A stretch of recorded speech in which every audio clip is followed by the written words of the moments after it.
आगामी गर्मियों के लिए जल शक्ति विभाग ने सिरमौर जिले में तैयारियां शुरू कर दी हैं। विभाग पेयजल टैंकों की साफ सफाई और क्लोरिनेशन चल रहा है ताकि जल जनित रोगों से बचाव हो सके।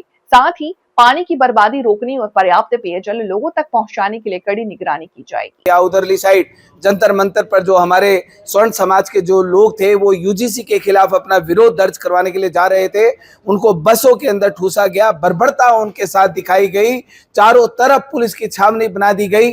भाजपा इतना डरती है विरोध से, ये कभी हमने सोचा नहीं था कि चलिए हिमाचल में जयराम सरकार थी, वो भी डरती थी तो खाकी को आगे करती थी, पर मोदी सरकार भी दिल्ली में बैठ के इतना डर जाएगी ये हमें अंदाजा नहीं था। और जो डर भाजपा के चेहरे के ऊपर दिल्ली में पिछले कल दिखाई दिया वो पूरे देश के स्वर्ण समाज को बहुत अच्छा लगा है।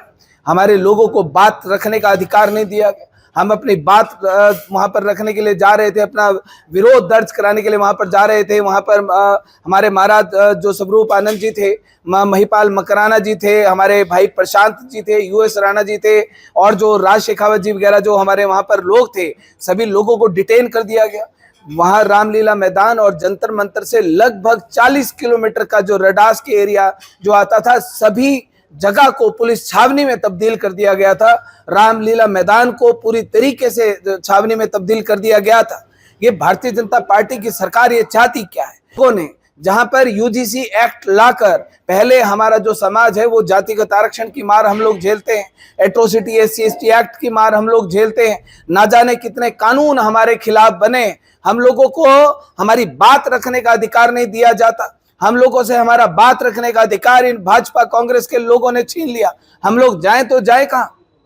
देश के 545 सांसद वो इनके साथ खड़े हैं, देश के राज्यसभा के सांसद वो इनके साथ खड़े हैं, देश में के किसी भी राज्य में जो भी भाजपा कांग्रेस की सरकारें हैं वो इनके साथ खड़ी हैं, देश की राष्ट्रपति इनके साथ खड़ी। हमारे लिए तो कोई नाम तक नहीं लेता। हमने 22 का चुनाव लड़ा, 24 का चुनाव लड़ा, अभी 27 और 26 का चुनाव, 29 का चुनाव पूरी ताकत के साथ लड़ेंगे।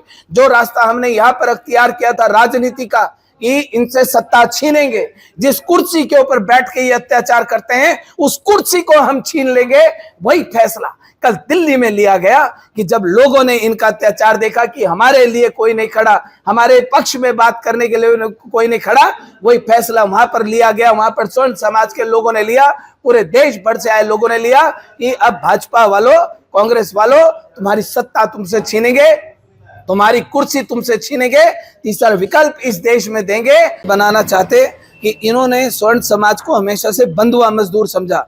इनको ये लगा कि ये हमारा कैडर वोट है, ये हमारा कोर वोटर है, इनके साथ जितना मर्जी अन्याय कर लो, क्योंकि हम ही तो थे शासक, हमने तो शासन छोड़ा था, शासन छोड़ के हम लोगों ने इनको दिया। इनको लगा भैया शासन छोड़कर शासक भाग गए तो अब इनके साथ जो मर्जी अत्याचार अन्याय करो। स्वर्ण आयोग की बात जहां पर ये लोग ये भूल गए कि इस देश में हमारा बहुत बड़े स्तर के ऊपर बलिदान है, हमारे बलिदान को ये भुलाकर हमारे ऊपर अत्याचार इन लोगों ने करना शुरू कर दिए।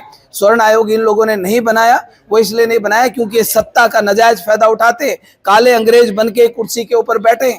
लेकिन हमने भी फैसला लिया है कि जो कुर्सी हमने इनको दी थी, अब वो कुर्सी अब हम इनसे छीनेंगे और